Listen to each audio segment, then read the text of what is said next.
रासायनिक अभिक्रिया एवं समीकरण, यहाँ पर दो शब्द आ रहे हैं, केमिकल रिएक्शन, ये केमिकल रिएक्शंस को दर्शा रहा है, और समीकरण मतलब हुआ इक्वेशन। अब इसके यहां तक पहुंचने के लिए कुछ चीजों को जानना होगा।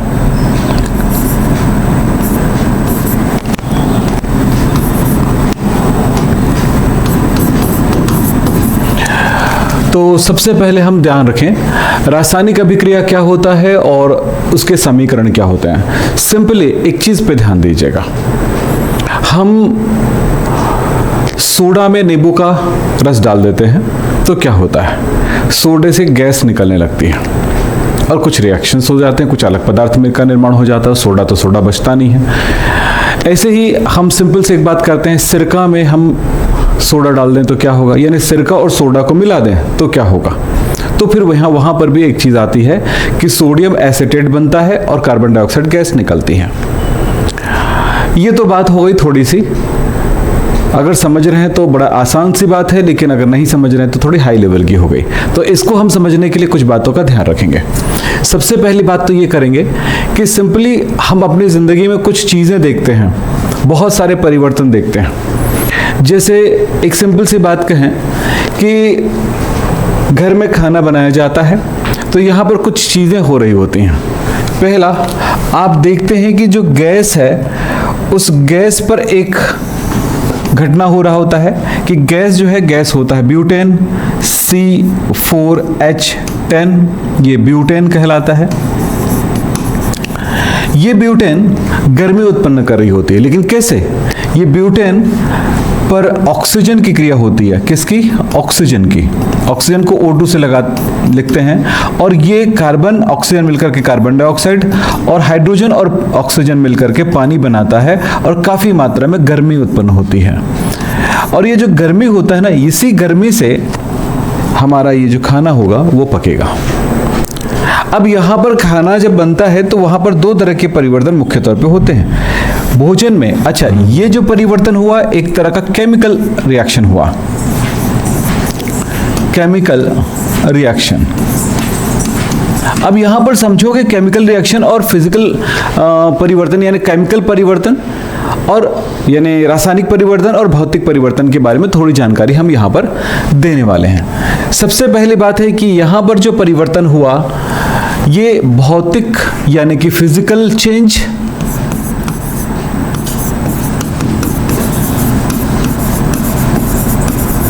फिजिकल चेंज को मैं P से दर्शाऊंगा आपको समझाने के लिए, ताकि बार बार ना लिखना पड़े। और दूसरी बात है रासायनिक परिवर्तन यानी कि केमिकल चेंज।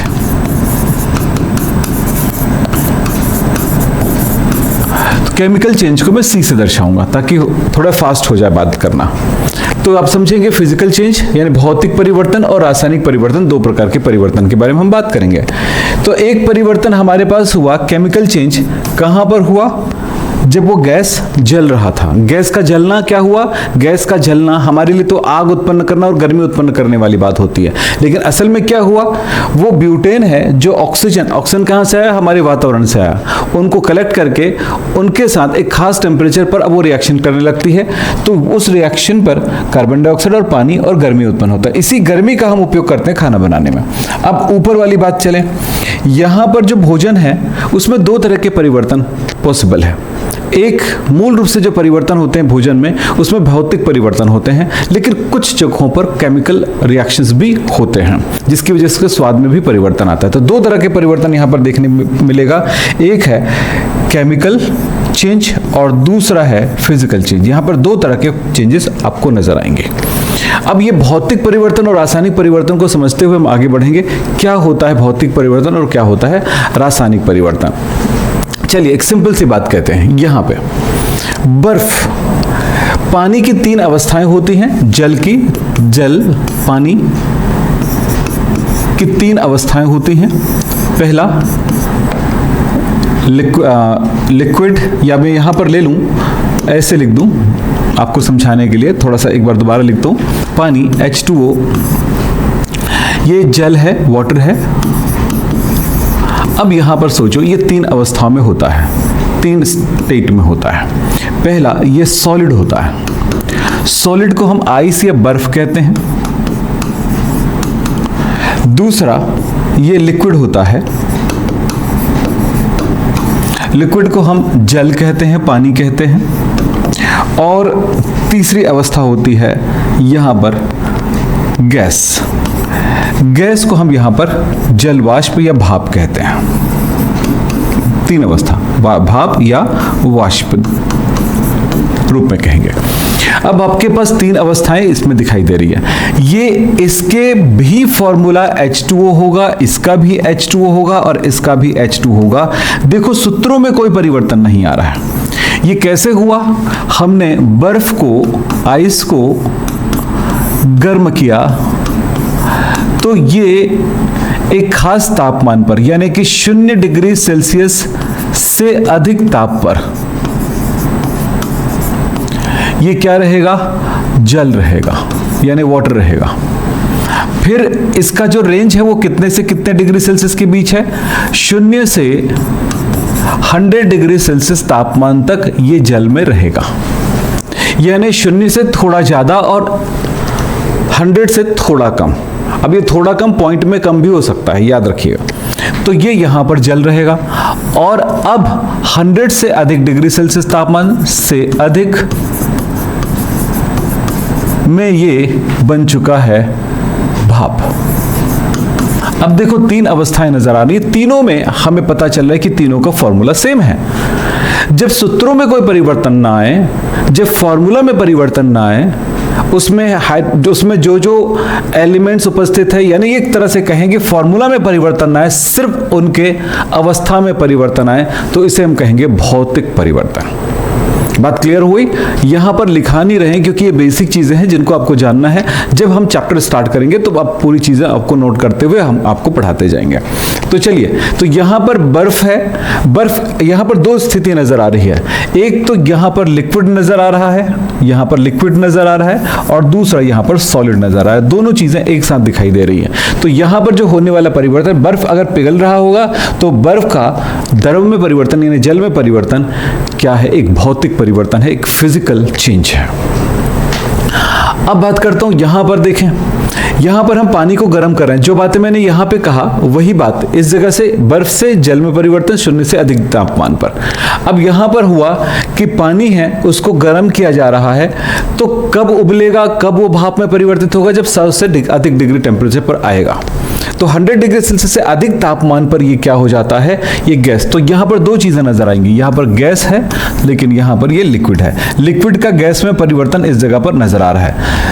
यस, तो कब हुआ? जब लिक्विड को गर्म किया गया। कितना? 100 से अधिक तापमान से अधिक। ठीक है, अब ये कितना अधिक है वो आप पहचानिए, इसमें कोई बड़ी बात नहीं है। ठीक है, से अधिक पर ये क्या बन जाता है? गैस बन जाता है, भाप बन जाता है। ये भी एक भौतिक परिवर्तन है, फिजिकल चेंज है। तो यहां पर ये कौन सा चेंज है? फिजिकल चेंज है, केमिकल चेंज नहीं था। यस, यहां पर भी ये भौतिक परिवर्तन है, केमिकल परिवर्तन नहीं है। अब हम देखते हैं आगे। यहां पर देखें, ये लोहा है। लोहा एक्चुअली होता क्या है? लोहा है Fe। ये एक प्रकार का एलिमेंट है, यानी कि एक तत्व है। आप जानते हो कि लोहे पर कुछ जंग लग जाती है। देखो हल्का हल्का ब्राउन जैसा कुछ चीजें लग रही है, तो इसको हम कहते हैं रस्ट या जंग। जंग लगना बोलते हैं इसको, जंग लग गया बोलते हैं। ये जंग क्या है? लोहा Fe है, यानी एक तत्व है। ये आयरन है, लोहा। लेकिन ये काफी समय बाद धीरे धीरे धीरे धीरे कुछ दूसरे पदार्थ में चेंज होने लग जाता है। कभी आप देखोगे इसमें तो हल्का जंग दिखाई दे रहा है, कहीं तो पूरा ऐसा लग जाता है कि पूरा का पूरा एक पाउडर बन जाती है। तो आपने देखा कि इस तरह से परिवर्तन होता है। इस परिवर्तन में हुआ क्या है कि लोहा जो है, आयरन जो है, वो ऑक्सीजन, वातावरण के ऑक्सीजन और उसके नमी को ग्रहण करके ये परिवर्तित हो जाती है Fe2O3 टाइम H2O, यानी इस तरह के पदार्थ में चेंज हो जाते हैं। इस पदार्थ को हम कहेंगे जंग। कभी कभी आपको यहां पर एक चीज और देखने को मिलेगा, Fe3O4 के रूप में भी लिखा जाएगा, तो ये जंग को दर्शाता है। तो यहां पे क्या हुआ, पहले तो ये लोहा था, ऑक्सीजन था, अलग से पानी था, लेकिन ये सब अलग एक नई चीज बना लेता है, तो इसमें परिवर्तन हुआ, रासायनिक परिवर्तन, भौतिक परिवर्तन नहीं। तो कुछ परिवर्तन में हम देखें तो क्या देखा हमने, जब रासायनिक समीकरण है, रासायनिक फॉर्मूला ही चेंज हो जाता है नए पदार्थ का, यहां पर नया चीज बना, यहां पर पानी से गैस बना, द्रव से भाप बना, लेकिन दोनों के रासायनिक फॉर्मूले में कोई अंतर नहीं था। तो ये रासायनिक परिवर्तन नहीं, ये भौतिक परिवर्तन, सिर्फ अवस्था का परिवर्तन हुआ, स्टेट का परिवर्तन हुआ। लेकिन यहां पर ये देखिए, ये भी ठोस है, ये भी ठोस है, क्या क्या, जंग भी ठोस है, सॉलिड है, और वो लोहा भी ठोस है। लेकिन यहां पर अगर आप देखें तो ये सॉलिड है, ये क्या है, ये गैस है, ये लिक्विड है, और फाइनली ये सॉलिड है। तो यहां पर आप ये नहीं कहेंगे कि सर गैस लिक्विड, और ये गैस से तो ठोस बन गया लिक्विड से, लेकिन ये रूप तो चेंज कर दिया ना अपना। तो यहां पर अलग तरह के फॉर्मूले आ जाते हैं। तो ऐसे परिवर्तन को हम कहते हैं रासायनिक परिवर्तन। हम यहां पर बात करते हैं फलों का पकना। फलों का पकना कौन सा परिवर्तन है? ऊपरी तौर पे हमें नजर आता है कि भाई यहां पर ये हरे रंग से लाल हो गया, खट्टा से मीठा हो गया। ये जो हरे रंग से लाल होना एक भौतिक परिवर्तन है, समझे? और इसी तरह से खट्टे से मीठा हो जाना एक भौतिक परिवर्तन है। लेकिन इस परिवर्तन में मूल रूप से क्या हुआ? एक रासायनिक अभिक्रिया हुई, और रासायनिक अभिक्रिया, जो एसिड था वो शुगर में कन्वर्ट हो गया, तो मीठापन आ गया। तो ये परिवर्तन मूल रूप से रासायनिक परिवर्तन होगा, केमिकल परिवर्तन होगा। लेकिन हाँ, थोड़ा जो रंग अगर चेंज होता है, उसका हार्डनेस से नरम हो जाता है, ये भौतिक परिवर्तन है। पर हम यहाँ पर होने वाले रिएक्शन को हम रासायनिक परिवर्तन कहेंगे। फलों को पकाने के लिए मूल रूप से किस चीज़ का उपयोग किया जाता है? हम यहाँ पर बात करते हैं फलों को पकाने की स्थिति की बात करते हैं। एक पदार्थ होता है कैल्शियम कार्बाइड, इसको कहते हैं कैल्शियम कार्बाइड।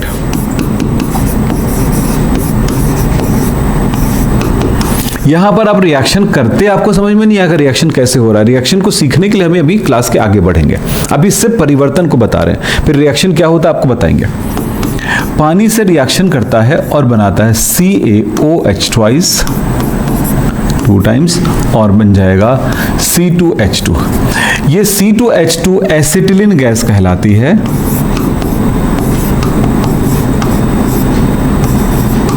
एसिटिलीन है, एसिटिलीन को इथाइन भी कहते हैं, सॉरी, इथाइन भी कहते हैं। तो वैसे आप जान चुके हो कि भाई कैसे नाम लिखा जाता है ऑर्गेनिक कंपाउंड का, आप उसको कर सकते हैं IUPAC में।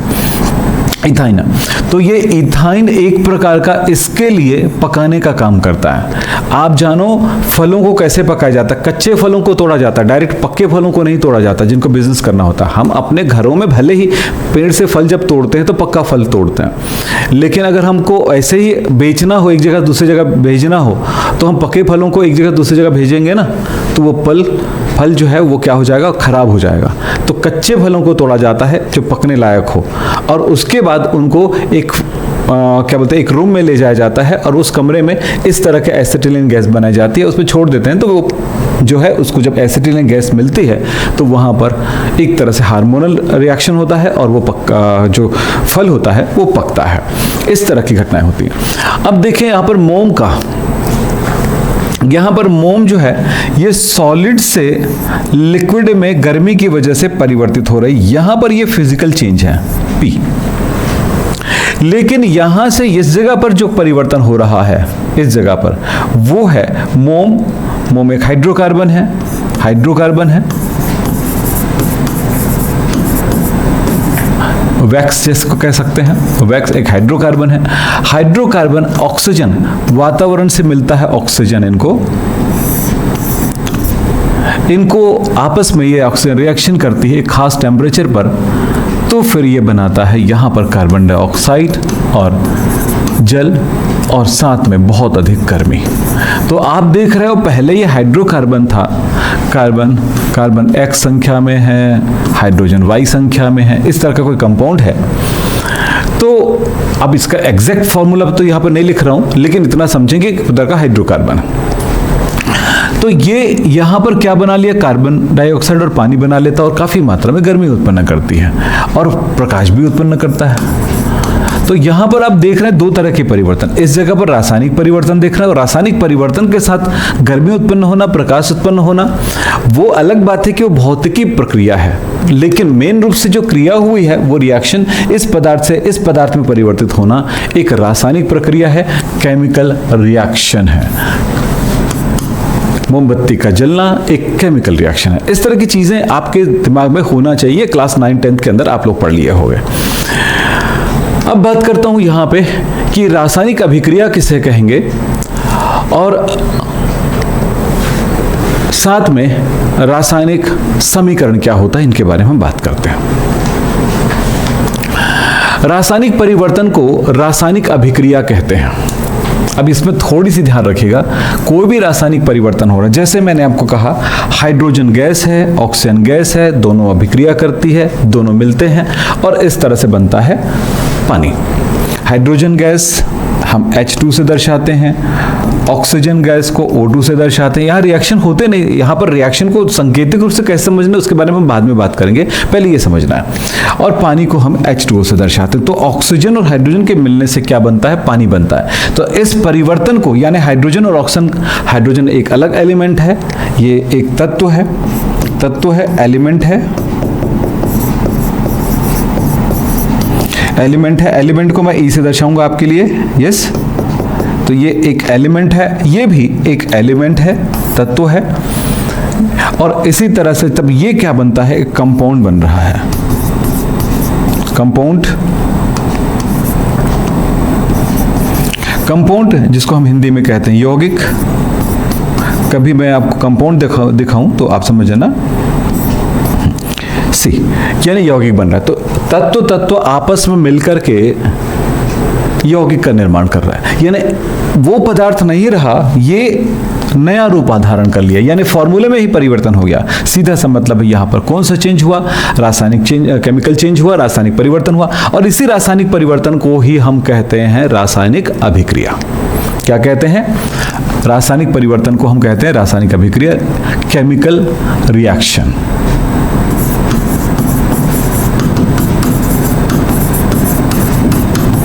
केमिकल रिएक्शन, रासायनिक अभिक्रिया वे प्रक्रिया है जिसमें नए पदार्थ नए गुणों के साथ बनते हैं। यहां पर एक बड़ी बात कह दी गई है इस लाइन में, ध्यान से सुनिए। रासायनिक परिवर्तन वह प्रक्रिया जिसमें नए पदार्थ नए गुणों के साथ, यानी कि पहला ये कैसा है, ये गैस अवस्था में होता है, ये भी गैस है, ये हाइड्रोजन गैस है, जलने में सहायक है, जलती है। ये हाइड्रोजन गैस के और भी बहुत सारे गुण होंगे, इनकी क्लोरीन से क्रिया करा सकते हो, जितने ऋणात्मक तत्व हैं उससे रिएक्शन करा सकते हो। अब यहां पर बात होता है कि ऑक्सीजन भी एक अलग तरह का पदार्थ हो गया, दो अलग अलग पदार्थ हो गए, लेकिन ये तीसरा जो बना हुआ है इसके भी गुण अलग हैं। तो आप देख रहे हैं इसको, हाइड्रोजन गैस को लेकर के अपना शरीर नहीं जिंदा रह सकती है, आपको पता है ये बात, क्योंकि इसलिए इस तरह से हमारे लिए खतरनाक हो गया, घातक हो गया, क्योंकि हमें ऑक्सीजन नहीं मिलेगा, हम रिएक्शन, हमारा शरीर मर जाएगा। लेकिन ऑक्सीजन जो है हमारे शरीर को जिंदा रखती है, हमारे शरीर के लिए आवश्यक है। तो दोनों के गुण भी बहुत सारे अलग हो जाते हैं, लेकिन नया पदार्थ जो बना है उसके गुण इससे नहीं मिल रहे हैं। तो ये पूरा परिवर्तन होती, तो कहा गया है वह प्रक्रिया जिसमें जो बनने वाला पदार्थ होता है वो मिलने वाले पदार्थ से अलग होते हैं, चाहे वो भौतिक गुणों में बात करें या रासायनिक गुणों में बात करें, तो ये अंतर होता है। इसी तरह से यहां पर देखिए वही बात कहते हैं, जैसे सोडियम है, सोडियम के बारे में याद रखें, सोडियम को मैं यहां पर दर्शाता हूं Na से, क्लोरीन का दर्शाता हूं Cl2 से, और ये बन जाता है NaCl। अब यहां पर आपको साफ नजर आएगा जिनके बारे में जानते हैं, सोडियम धातु। सोडियम एक ऐसा मेटल है जिसको अगर आप पानी में डाल दो तो तेजी से रिएक्शन करती, आग तक लग जाती, ऐसा बोलता है ना, होता भी है। सोडियम एक धातु है, चांदी जैसा चमकता है, लेकिन इसको ब्लेड से काट सकते हो आराम से। आप वातावरण में रखोगे, वातावरण के पदार्थों से यानी गैसों से रिएक्शन करने लग जाता है। तो ये होता है सोडियम। सिंपल एक मैंने कुछ एग्जांपल, कुछ उसका गुण बताया। क्लोरीन एक हरे रंग की गैस है, आप उसको सूंघोगे तो आपका दिमाग झन्ना जाएगा, बहुत तेज गंध होता है इसका और जहरीली गैस होती है। सोडियम वैसे भी, ये भी अगर इसको खा लोगे तो आपका मुंह जल जाएगा, ये भी खतरनाक है। लेकिन नमक खाते हो ना, नमकीन होता है, इसका कोई स्वाद नमकीन नहीं होता है, इसका भी कोई स्वाद नमकीन नहीं होता है, लेकिन उसका स्वाद नमकीन होता है। तो गुणों में एकदम अंतर आ गया। देखिए तो क्या बोला गया, ध्यान रखिए, रासायनिक अभिक्रिया हो रही है, एक ऐसा परिवर्तन होता है। रासायनिक अभिक्रिया वह प्रक्रिया होती है जिसमें बनने वाला पदार्थ मिलने वाले पदार्थ से एकदम अलग हो जाता है उनको गुणों में, यही है रासायनिक परिवर्तन। तो हम यहाँ क्या देख रहे हैं, रासायनिक अभिक्रिया, रासायनिक परिवर्तन। रासायनिक परिवर्तन क्या हुआ कि सोडियम को क्लोरीन से मिलाया और वो बन गया सोडियम क्लोराइड, यानी कि नमक बन गया। ये पूरी प्रक्रिया एक रासायनिक अभिक्रिया है, ये रासायनिक अभिक्रिया है। और जो हमने ऐसा लिखा है ये रासायनिक समीकरण है। तो रासायनिक अभिक्रिया को हम लिखें कैसे, हमने लिखा कैसा जरा समझो। मेरे पास क्लोरीन था, क्लोरीन गैस है, उसको सोडियम गैस में मैंने डाला, तो सोडियम गैस और क्लोरीन दोनों रिएक्शन कर गया और रिएक्शन करने के बाद उसने नया पदार्थ बनाया NaCl। ये हमारा सोच है ना। लेकिन ये जो हुआ है, जो घटना हुई है, इसको दर्शाएंगे कैसे। तो जो जो पदार्थ हमने लिए हैं उसको हमने लेफ्ट साइड लिखा, उसके बाद वो जो बन करके जो आया है उसको राइट साइड लिखा। इस लिखने की इस प्रक्रिया को हम कहते हैं रासायनिक समीकरण। समझे आप। इसी तरह से जिंक में सल्फ्यूरिक एसिड डालेंगे, जिंक Zn में सल्फ्यूरिक एसिड डालेंगे, H2SO4 डालेंगे, तो ये बनाता है जिंक सल्फेट। जिंक सल्फेट का फार्मूला होगा ZnSO4 प्लस हाइड्रोजन गैस। ये दो चीजें बनती है। अब ये क्या हुआ, आपने सल्फ्यूरिक एसिड, ये आपको मार्केट में मिल जाएगा, पेट्रोल टंकी मिल जाएगा, बैटरी बनाने वाले लोगों की दुकान में मिल जाएगा ये सल्फ्यूरिक एसिड। और जिंक मिल जाएगा, सेल के ऊपर खोल होता है, उसे आप निकाल लीजिएगा, सेल जो आपने यूज करते हैं टॉर्च वगैरह में, उस सेल के उस जिंक धातु को निकालना और उस सल्फ्यूरिक एसिड में डाल देना। जैसे सल्फ्यूरिक एसिड में डालोगे, सल्फ्यूरिक एसिड और जिंक जैसे मिलेगा, आपको कुछ गैस बनते हुए नजर आएगा। काफी समय तो उस गैस निकलता रहेगा और साथ में कुछ सफेद रंग का पदार्थ वो आपको नीचे बैठते हुए दिखाई देगा। यानी वो एक्चुअली सफेद रंग का नहीं होता, लेकिन थोड़ा सा उसका कलर सफेद लिए होता है, तो वो मिलेगा आपको। तो वो जो है, जो सल्फ्यूरिक एसिड जो है पानी जैसा रंगहीन जो विलयन दिखाई देती है, वो अब थोड़े से दूसरे कलर में दिखाई देने लगा। साथ में ये जो चीज था वो जिंक सल्फेट था और हाइड्रोजन गैस वहां से निकलती है। तो ये जो वहां पर जिंक को मिलाया सल्फ्यूरिक एसिड में, वो घटना रासायनिक अभिक्रिया है। रासायनिक अभिक्रिया नहीं होता, ये जो लिखा है वो रासायनिक अभिक्रिया नहीं होता, याद रखना। जो वो रिएक्शन हो रहा है उसे हम रासायनिक अभिक्रिया कहते हैं। समझ में ये बातें। क्या रासायनिक अभिक्रिया है, आपने सल्फ्यूरिक एसिड में जिंक धातु मिला दिया, अब वहां पर कुछ घटना हो रही है, वो रासायनिक अभिक्रिया। तो घटना हुई तो क्या बना, उस जगह पर जिंक सल्फेट बना और हाइड्रोजन गैस निकला, ये रासायनिक अभिक्रिया। हाँ, अब उसको दर्शाना कैसे है, ऐसे दर्शा सकते हैं। अब समझ में बात है। हमने सिंपली दर्शाना है तो कैसे दर्शाएंगे, उसका नाम लिख दिया, क्या बना लिख दिया। लेकिन जब उसको हम उसके संकेतों के साथ जब लिखेंगे तो उसे हम कहेंगे केमिकल इक्वेशन। ये रासायनिक समीकरण है।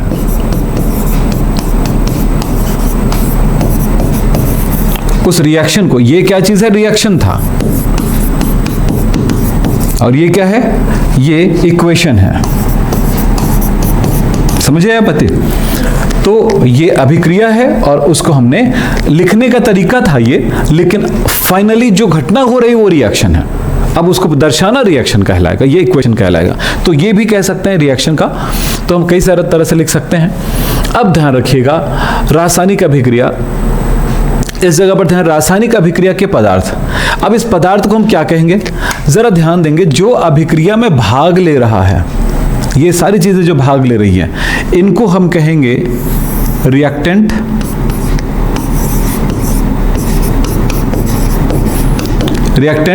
या रिएजेंट या अभिकारक या अभिकर्मक। अब देखो कितनी सारी चीज कह सकते हो, एक ही शब्द है सब।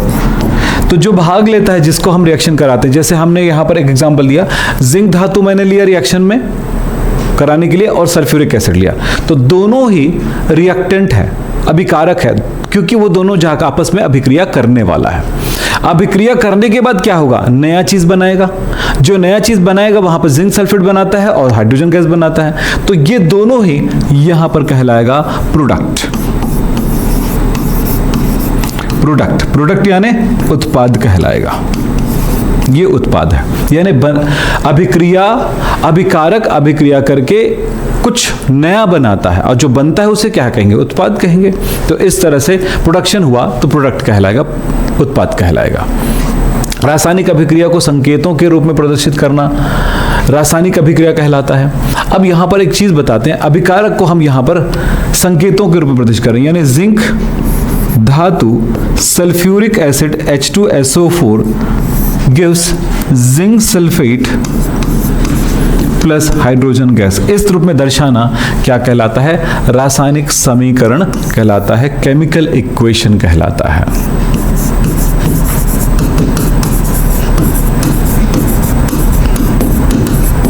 ये लीजिए, ठीक। अब चलते हैं हम यहां पे और भी बात करें तो केमिकल इक्वेशन क्या क्लियर हो गई, आपको बात समझ में आई। अब यहां पर इस बारे में थोड़ा ध्यान देना कि जैसे जो रिएक्शन आपने यहां पर देखा, इसमें क्या क्या देखा आपने, जो लेफ्ट हैंड साइड था वो रिएक्टेंट था, यस।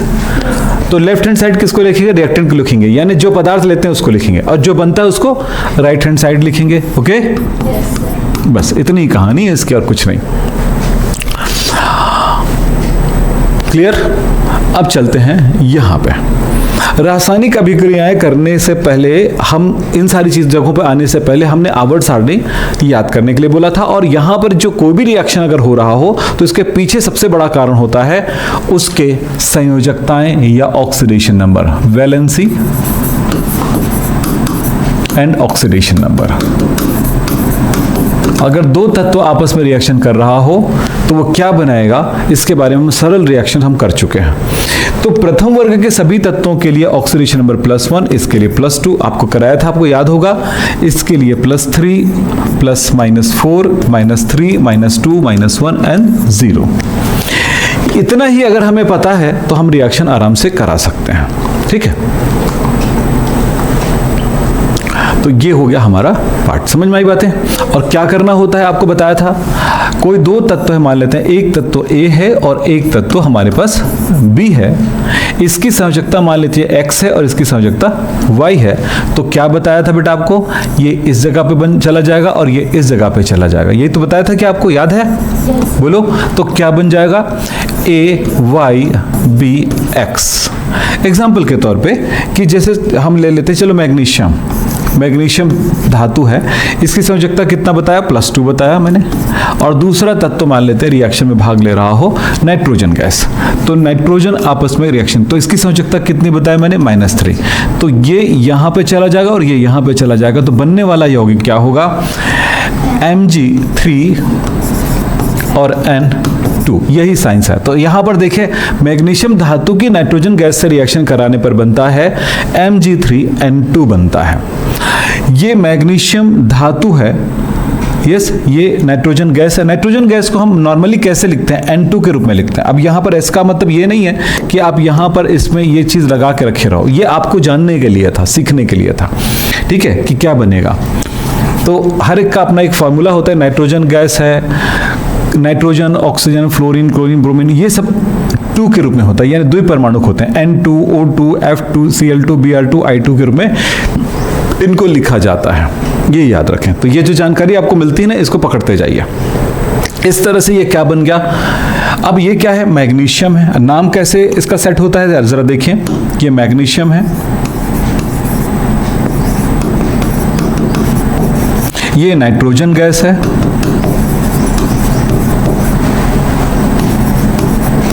ये नाइट्रोजन गैस है, और ये है मैग्नीशियम नाइट्राइड।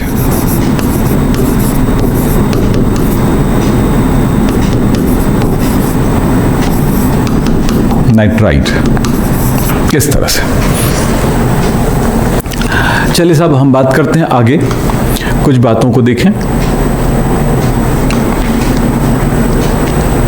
यहां पर देखें, word equation two chemical equation. कभी कभी प्रश्न आता है कि शब्द के रूप में लिखा हुआ जो समीकरण होता है उसे आप केमिकल इक्वेशन के रूप में लिखिए। जैसे यहां पर लिखा हुआ है सोडियम प्लस क्लोरीन, तो सोडियम होता है Na, आपको पता है, क्लोरीन होता है Cl2 होता है, और ये होता है NaCl। इसको रिएक्शन के रूप में लिखना है तो कैसे लिखेंगे? तो ये लिखा हुआ है, इसको कहेंगे वर्ड इक्वेशन। ये क्या चीज है? Word equation. यस, हमें क्या लिखना है? Chemical equation. यस, तो केमिकल इक्वेशन में कैसे लिखेंगे? सोडियम धातु क्लोरीन गैस के साथ रिएक्शन करता है और बनाता है NaCl।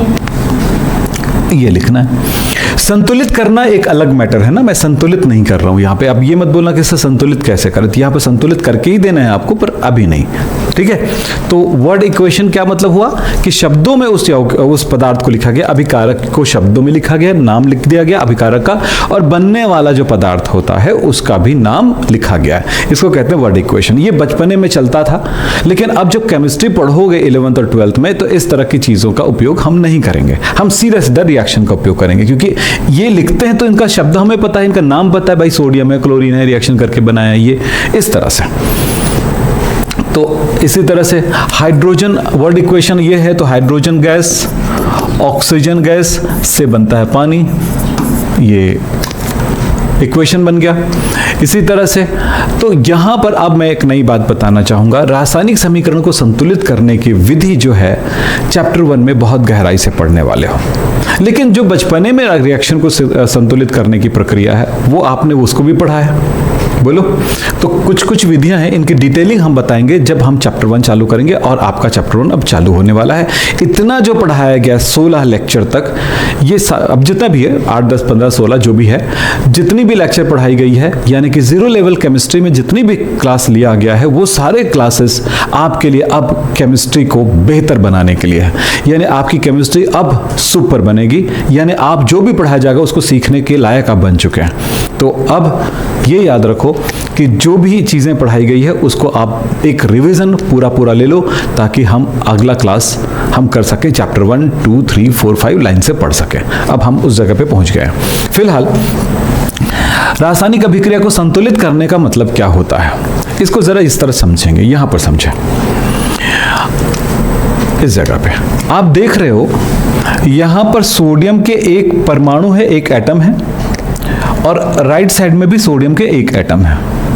मतलब आप प्रकृति में कहा जाता है कि किसी पदार्थ को ना उत्पन्न कर सकते हो ना नष्ट कर सकते हो, केवल उनका रूपांतरण होता है, रूप चेंज हो जाता है। कुछ ऐसे समझ लो कि जितना पदार्थ लोगे उतना ही बनेगा। हाँ, ये अलग बात है कि वो अलग दूसरे रूप में बने। यहां पर मैंने एक सोडियम लिया, एक सोडियम इधर भी होना चाहिए। यहां पर मैंने 2 क्लोरीन लिया, लेकिन यहां पर क्लोरीन 1 है। तो हमें क्या करना चाहिए, इस जगह पर क्लोरीन की संख्या बढ़ाने के लिए आप ऐसा नहीं कर सकते Cl2, या फिर आप ऐसा नहीं कर सकते 2Cl, क्योंकि ये सोडियम क्लोराइड थोड़ी हुआ, ये तो NaCl2 हो गया, और NaCl2 दुनिया में बनता ही नहीं है। अब कैसे बना सकते हैं? आपको करना क्या होगा कि वो चेंज ही ना हो, NaCl चेंज ही ना हो। हाँ, ये है कि 2 अणु NaCl का बन सकता है, यानी जो भी नंबर चेंज करोगे उस फॉर्मूले के सामने करोगे उस कंपाउंड का। तो यहां पर एक Na था, लेकिन यहां पर देखो क्लोरीन 2 था, तो मैं क्लोरीन को 2 किया। अब यहां पर क्लोरीन 2 जैसे ही करता हूं तो सोडियम मुझे 2 लेने पड़ते हैं, तो मुझे यहां से सोडियम 2 लेने पड़ते हैं। अब ये इक्वेशन अब संतुलित है, इक्वेशन बैलेंस है। देख लीजिए, मैंने 2 सोडियम लिया, 2 क्लोरीन लिया, बना लिया 2 NaCl, क्योंकि एक Na और एक Cl मिलकर के NaCl बनता है। यस, हम हमेशा बोल रहे हैं कि आप फॉर्मूले को नहीं चेंज कर सकते ना, Na2Cl2 ऐसा कुछ नहीं लिखने वाले। जो भी करना है किसी भी कंपाउंड का, आप उसकी शुरुआत से ही करेंगे। अब देखो दूसरी की बात है, यहां पर हाइड्रोजन 2 है, हाइड्रोजन इधर भी 2 है, ऑक्सीजन यहां 2 है, लेकिन यहां पर ऑक्सीजन 1 है। तो क्या करेंगे, ऑक्सीजन को 2 करने के लिए 2 पानी बना दीजिए, तो ऑक्सीजन वैसे भी 2 हो गया। अब ऐसा करने पर हुआ क्या, हाइड्रोजन 4 हो गया। अब इस तरफ ऑक्सीजन तो 2 है, इधर भी 2 है, बराबर हो गया, लेकिन हाइड्रोजन 4 हो गया। हम इसको 2 से गुणा कर दें, 2 ठो ले लें हाइड्रोजन गैस, तब ये हो जाएगा, फिर ये हाइड्रोजन 4 हो गया। तो ये प्रक्रिया कहलाते क्या कहलाता है, संतुलित करना। जो जिस तरह से हम कर रहे हैं वो अनुमान विधि कहलाती। तो संतुलित करने की कुछ विधियां हैं जिनके बारे में बताते हैं। पहली विधि का नाम है अनुमान विधि, हीट एंड ट्रायल मेथड। दूसरा है आंशिक समीकरण विधि, पार्शियल इक्वेशन मेथड। तीसरा है ऑक्सीकरण संख्या विधि, ऑक्सीडेशन नंबर मेथड। और अगला है आयन इलेक्ट्रॉन विधि, आयन इलेक्ट्रॉन मेथड। इस तरह से हमारे पास 4 विधियां हैं, जिनमें से इस विधि को आप बचपने से पढ़ते आ रहे हो और ये आप करते रहिए। लेकिन इससे दूसरी जो 3 विधियां हैं ये आपके कोर्स में अवेलेबल है, यानी आप चैप्टर 1 में हम पढ़ेंगे ये दोनों विधियां और उसके बाद हम रेडॉक्स में पढ़ेंगे ये दोनों विधियां। तो हमारा ये वाला आना जरूरी है जो आपने बचपने से करते आए हो। चलो साहब, यहां पे बात कर लिए, हम बात करते हैं कुछ एग्जांपल्स में। रासायनिक समीकरण संतुलित करना, ये तो कर चुके, बोलो। yes. इसी तरह से मैं खुद एक एग्जांपल मैं लिख लेता हूं आपके लिए। अगर मैं ये कहूं इसको कैसे संतुलित करोगे, Ca plus H2O gives CaOH twice. करके दिखाओ, चलो दिखाओ करके।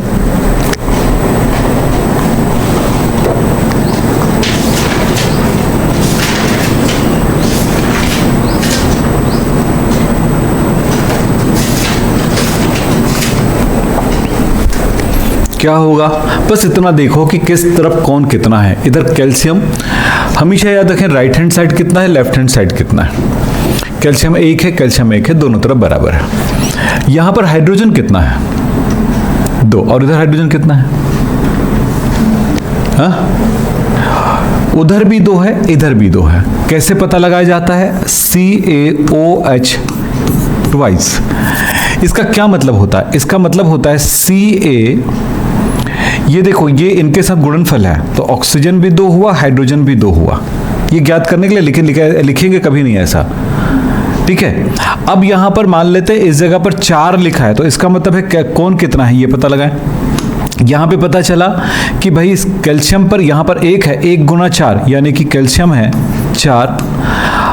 ऑक्सीजन कितना है, यहां पर ऑक्सीजन कितना हुआ, इससे 2 गुना 2 हो गया, 2 गुना 4 यानी कि ऑक्सीजन हुआ 8।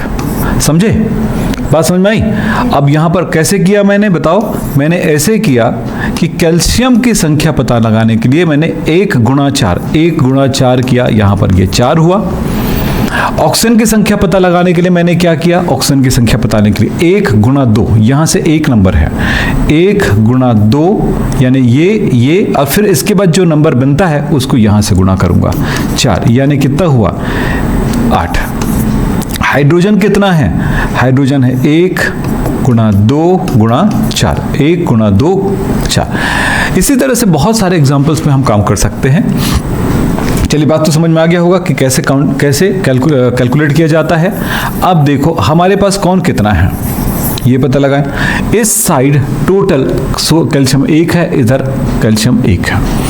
इस साइड हाइड्रोजन 2 है, इधर हाइड्रोजन 2, ये तो हो गए बराबर 2। ऑक्सीजन केवल 1 है, जबकि यहां पर ऑक्सीजन 2 है, तो 2 है।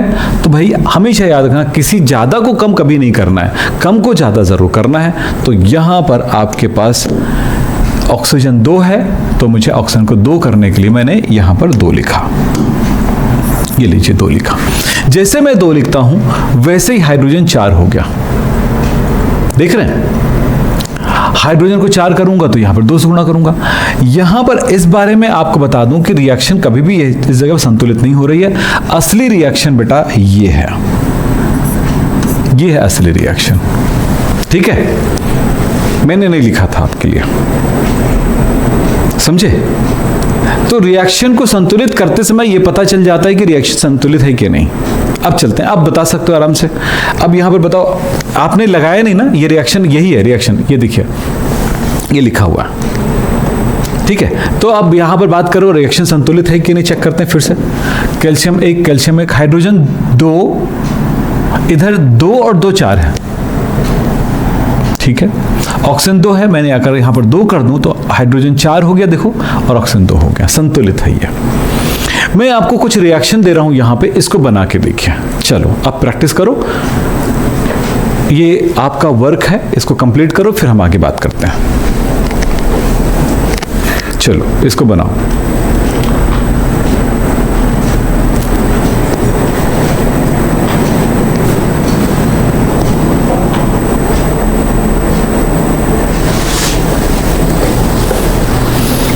अगला हमारा है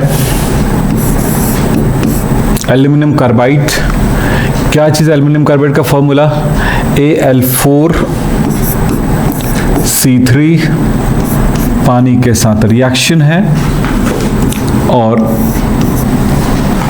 AlOH थ्राइस और बनता है CH4। संतुलित करने का काम आपको करना होगा जो आप 9-10 तक पढ़े हो, वही है और इससे ज्यादा कुछ नहीं है, समझे? अब क्या होगा? एल्यूमिनियम इधर 4 है, उधर भी 4 कर देता हूं, चलो 4 एल्यूमिनियम हो गया, बस और कुछ नहीं करना है। कार्बन यहां पर 3 है, मैंने कार्बन को 3 कर दिया, ये लीजिए। ऑक्सीजन यहां पर कितना है? हाइड्रोजन के बारे में बाद में बात कर सकते हैं, हाइड्रोजन ऑक्सीजन को ही चेक कर लेते हैं। ऑक्सीजन कितना है? 4 3 है, 3 एकम 3 3 चौक 12। हाइड्रोजन कितना हुआ? 24, चेक कर ले 24 है कि नहीं। यहां पर है 3 गुणा 4 यानी कि 12 हो गया और 4 3 12, 24 संतुलित हो गया। कोई बड़ी चीज नहीं है ना, याद करके रखने की चीज है ना कुछ, बस दोनों तरफ बराबर करना है, यही अपना काम है। अब मैं आपको इक्वेशन के बारे में और भी जानकारी देता हूं, ये आपका होमवर्क हो जाता है। अब बनाइए इसको, ये बचपने से पढ़ते आ रहे हो और कैसे करना है, संतुलित करना, ये सिखाने का काम आज की क्लास में नहीं है। आज की क्लास में एक रिएक्शन क्या होता है ये जानने का है। तो ये आपका होमवर्क हो गया, आप इसे करके लाइए। होमवर्क है ये आपका। यहां पर इसके बीच में प्लस है ना, इसके बीच में प्लस है, चलो ठीक। किसी रिएक्शन में भौतिक अवस्था में कैसे दर्शाना चाहिए, इसके बारे में हम बात करते हैं। देखिए एक रिएक्शन हो रहा है, मान लेते हैं यहां पे, तो यहां पर हाइड्रोजन ऑक्सीजन की क्रिया से पानी बनता है। संतुलित करने की बात आई तो मैं इसको संतुलित रूप में ही लिख देता हूं, चलिए ये संतुलित है। हाइड्रोजन गैस होता है तो मैं यहां पर G, हाइड्रोजन ऑक्सीजन गैस है तो G, और पानी ये नॉर्मली पानी के रूप में होता है तो लिक्विड। इस तरह से हम इसकी भौतिक अवस्थाओं को दर्शाते हैं। इस रिएक्शन को कंप्लीट करते हैं, चलिए ये बनाता है Fe2O3 डॉट हाइड्रोजन गैस निकलेगा। तो संतुलित कर, ये सॉलिड है, ये लिक्विड है, ये सॉलिड है और ये गैस है। HCl 2 times ZnCl2 plus hydrogen gas निकल रहा है। यहाँ पर ये सॉलिड होता है, ठोस होता है, और ये एक्चुअली गैस है, पर ये पानी में घुला हो तो एक्वस कह देते हैं, जेली विलियन कह देते हैं। ये सॉलिड है और ये गैस है। तो यहां पर बताया जाएगा कि भाई हम रासायनिक समीकरण की क्या विशेषताएं होती हैं उनके बारे में बात कर लेते हैं थोड़ा सा। अवस्था में परिवर्तन, रंग में परिवर्तन, यानी रासायनिक अभिक्रियाएं जब हो रही हो तो हम इसको पहचान कैसे सकेंगे, तो उसमें देखेंगे अवस्था में परिवर्तन के साथ उसको पहचानेंगे, या रंग में परिवर्तन, या गैस मुक्त होना, या ताप में परिवर्तन, या अवक्षेप बनना। कोई रिएक्शन हो रहा है तो इस तरह हम देख सकते हैं कि यहाँ पर रिएक्शन हो रही है। जैसे एक सिंपल सा आप रिएक्शन की बात करते हैं, एग्जांपल दिखाता हूं मैं। जैसे ये मोमबत्ती का जलना, मोमबत्ती जल रहा है, क्या हो रहा है, यहाँ पर ठोस से गैस बन रही है 2 प्रकार की, oxygen gas, carbon dioxide gas. वो तो दिखाई नहीं दे रहा है, लेकिन गैस निकालोगे तो पता चल जाएगा, इकट्ठा करोगे तो ये यहाँ पर परिवर्तन जो है एक अवस्था में परिवर्तन के आधार पर देखें। रंग में परिवर्तन, रंग में परिवर्तन वाले कोई रिएक्शंस के बारे में बात करता हूं। जैसे हम एक काम करते हैं कि KMnO4 एक जामुनी, गुलाबी जामुनी रंग का पदार्थ होता है। KMnO4 गुलाबी जामुनी कलर का कलर होता है। तो ये गुलाबी जामुनी कलर का होता है, इसमें अगर हम ऑक्सैलिक एसिड मिला दें, ये रंगहीन होता है, लेकिन जब इनको मिलाया जाता है तो उसका रंग उड़ जाता है, फिर ये भी रंगहीन हो जाता है। तो यहां पर रंगहीन होना ये दर्शा रहा है कि इस जगह पे कोई केमिकल रिएक्शन हो रहा है। इसी तरह से गैस मुक्त होना, ये इसका रिएक्शन तो आप देख ही चुके हैं। जिंक धातु को अगर H2SO4 में डालते हो तो ये बन जाता है ZnSO4 और हाइड्रोजन गैस मुक्त होती है। मैंने वही रिएक्शन ले रहा हूँ जो बार बार आपको एक बार दो बार ले चुका हूँ। इसी तरह से देखें ताप में परिवर्तन, अगर टेम्परेचर में परिवर्तन की बात करूँ तो सोडियम धातु को यदि पानी में मिलाओगे तो बनता है NaOH और हाइड्रोजन गैस मुक्त होता है। लेकिन साथ ही साथ बहुत अधिक टेम्परेचर उत्पन्न होता है, ताप उत्पन्न होता है, गर्मी उत्पन्न होती है इस अभिक्रिया में। तो ये भी एक रिएक्शन को, तो रिएक्शन में क्या क्या परिवर्तन होता है वो हम इस तरह से पहचान सकते हैं। इसी तरह से अवक्षेप बनना, अवक्षेप बनने का मतलब होता है कोई ठोस पदार्थ का निर्माण होना। आपको बता दूं NaCl का विलयन है, ये सॉल्यूशन है। एक्वस, एक्वस मतलब होता है जली विलयन, एक्वा, AQ का मतलब होता है एक्वस, एक्वस।